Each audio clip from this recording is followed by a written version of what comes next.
Hi, this is Lorraine with Chat and Craft with Lorraine Tierney, and I want to show you how to make this flip card. It goes like this. It's really cute. I just want to make sure I am centered in the screen. Okay, let's see how this looks. Okay, I'm gonna fix this just a minute and then we'll get started with what we need. Okay, so to make this cute flip card, we are going to start with a piece of cardstock that is 6 1/4 inches across and 5 1/2 inches down. We're going to have 2 little strips of DSP that will go on the edges of our cardstock at some point. We have a piece of white that's for what I call the inside of the card, like that. And then we have a mat and a piece of DSP for the front of the card, and a little piece for a sentiment. Okay, so we'll start with how to cut the card base. So this is where having a Stampin' Up! Trimmer is imperative because of the way that you have to cut this. First thing we're going to do is a little bit of scoring, and you want the 6 1/4 inch side across the top, and that's easy to tell because it's a little bit wider than your cutter. And we're going to score at 2 5/8, but we're only going to come down to 1 inch. So I'm going to take my little piece of paper that I'm going to put my sentiment on, and I'm going to slide it under my trimmer, because when there's white under there, those numbers show up really well. So now I can see the 1 right there. So I'm going to score, I'm at 2 5/8. I have to move this over a little bit, it's in my way. And I'm only going to score down to that 1 inch mark. So I'm going to put my finger right there to mark my spot. 1 inch. And then I'm going to go to 3 5/8. And I'm going to do the same thing. I'm just going to come down to 1 inch. Scoring. Okay. And now I'm going to turn my paper 180 degrees and go to 2 5/8 again, and I'll just check my score line is lined up down here as well, and that's good. You want them to line up. If they're not lining up, it's because you have the 5 1/2 inch side at the top. So again, 2 5/8, and then 3 5/8. Only coming down to the 1 inch mark.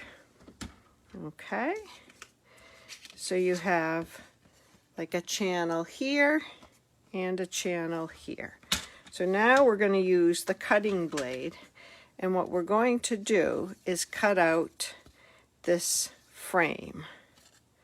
Okay, we're not cutting where the score lines are. You want to be very careful to avoid that. Let me do that again in the camera a little better. So we're going to be cutting these 2 shapes here. Okay,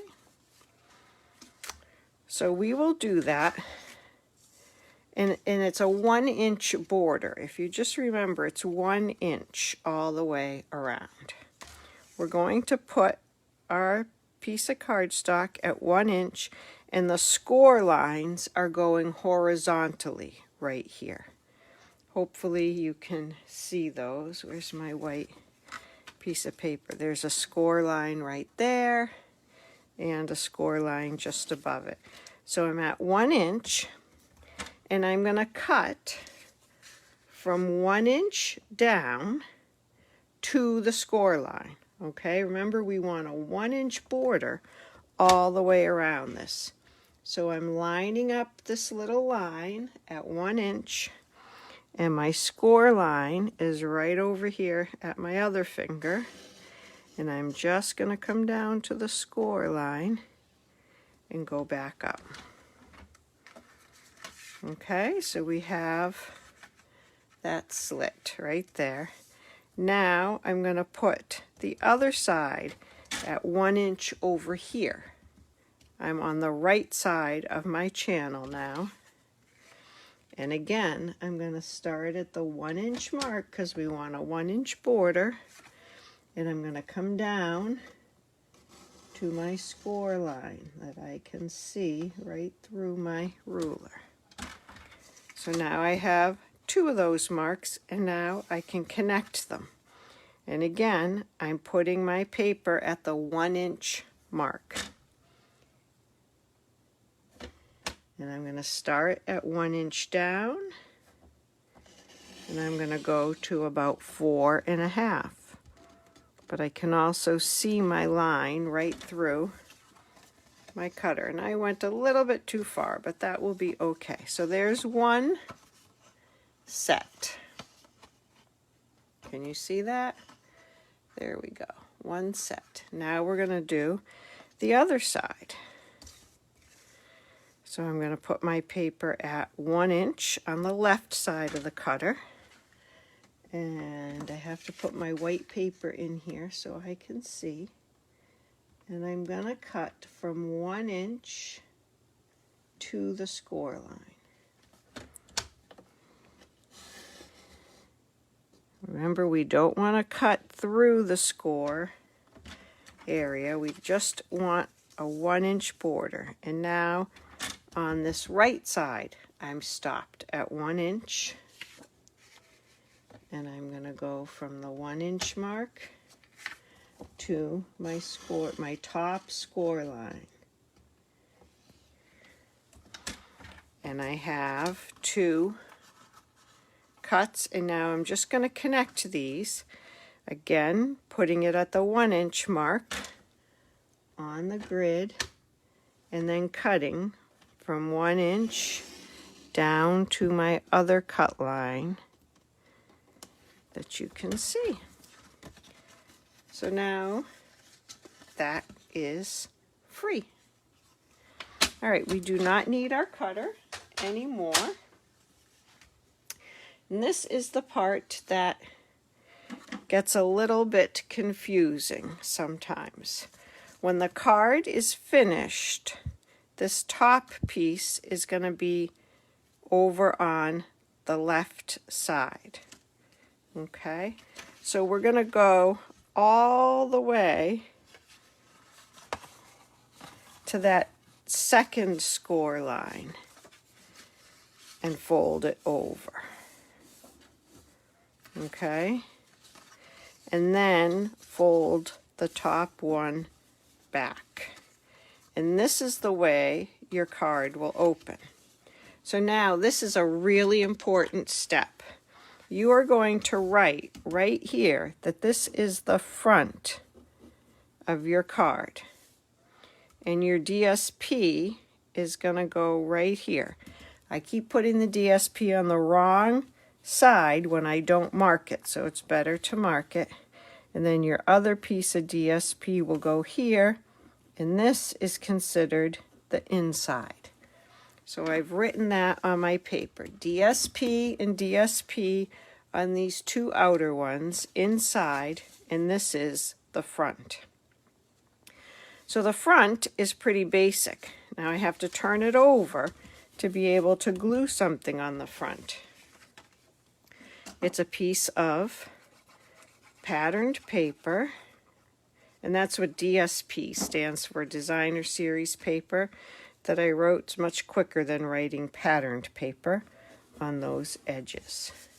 So I'm matting that, and then I'm going to put the whole thing right over the word front, because this is the front of my card. This was the Zoom class that resulted in some unique creations for myself included, because it's very easy to get the front and the inside of this card mixed up.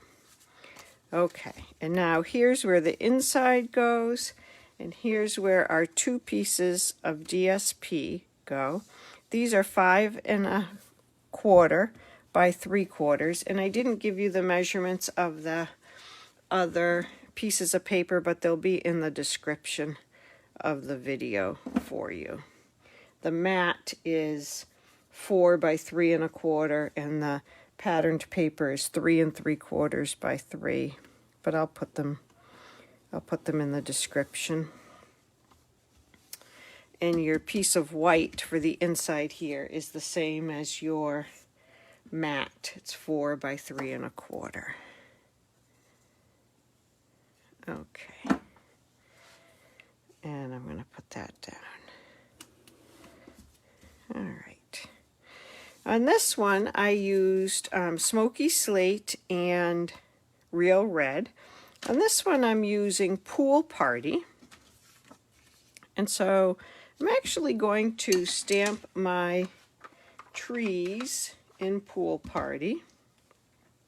I haven't tested this out, so hopefully I'll like this. And then my sentiment, I think, in Basic Gray, which I did not bring over, so I'm going to scoot over and get that. That's Pool Party.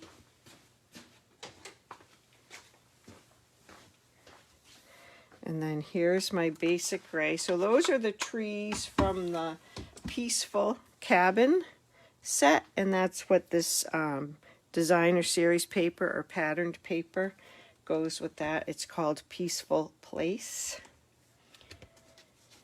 And I'm going to do, from the same stamp set, I'm going to do the May You Enjoy the Peace of This Beautiful Season. I love the saying, and I love that it's half printed and half cursive. That just always appeals to me. Okay, so this is my Basic Gray. Feels a little dry. I'm going to test it out on a piece of scrap paper, if I can find one. Oh, it's okay. All right, and I'm going to fit that. I'm going to have to move for a second so I can see what I'm doing here. I'm going to put that right there. There we go. All right, and then on the front, I'm going to do a little, I want to have a tree. The front of that, the paper I picked is very plain. So I want to have a little more on the sentiment. So I'm going to ink up just one of these trees here. I've actually thought about cutting these apart, but I'm afraid I'll regret that. And I'm going to stamp it off on a piece of scrap paper because I want it to be light. And then I'm going to stamp that tree right in the middle of this. Just a nice light tree like that. And let me close the Pool Party so that I get the correct ink. And then using the Basic Gray ink again, I'm going to stamp my sentiment.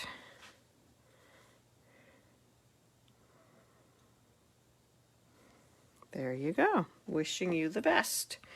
And it has a little tree back there. Okay. So the first thing we'll do is put this, it says inside, so I'm putting that right there. I like the liquid glue. You see, you just need a thin coating. If you tend to get it all over your hands, it's probably because it's coming out too thick.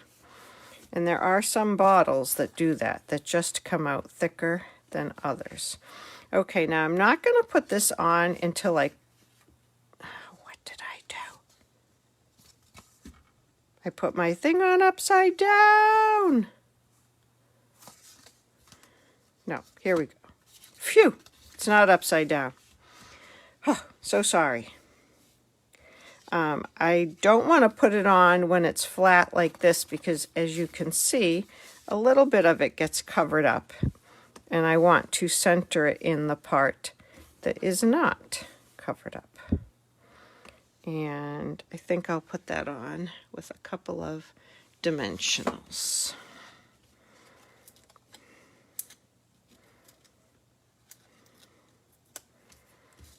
There you go. I could put a rhinestone right on the top of that tree, but you're not really seeing the tree too well. I don't want it to look like it's just floating there, but can you see the tree? No, I don't know how to get it so that you can see the tree there. I turned off that light. Maybe that was too much glare. Well, there is a tree stamped on that. Okay, but that is how you make the flip card. It looks very nice with die cuts cut out and put there. It stands very well. And I hope you'll make it. I'll put all the measurements in the comments. And I'd just like to remind you that there is a sale November 16th, 17th, and 18th.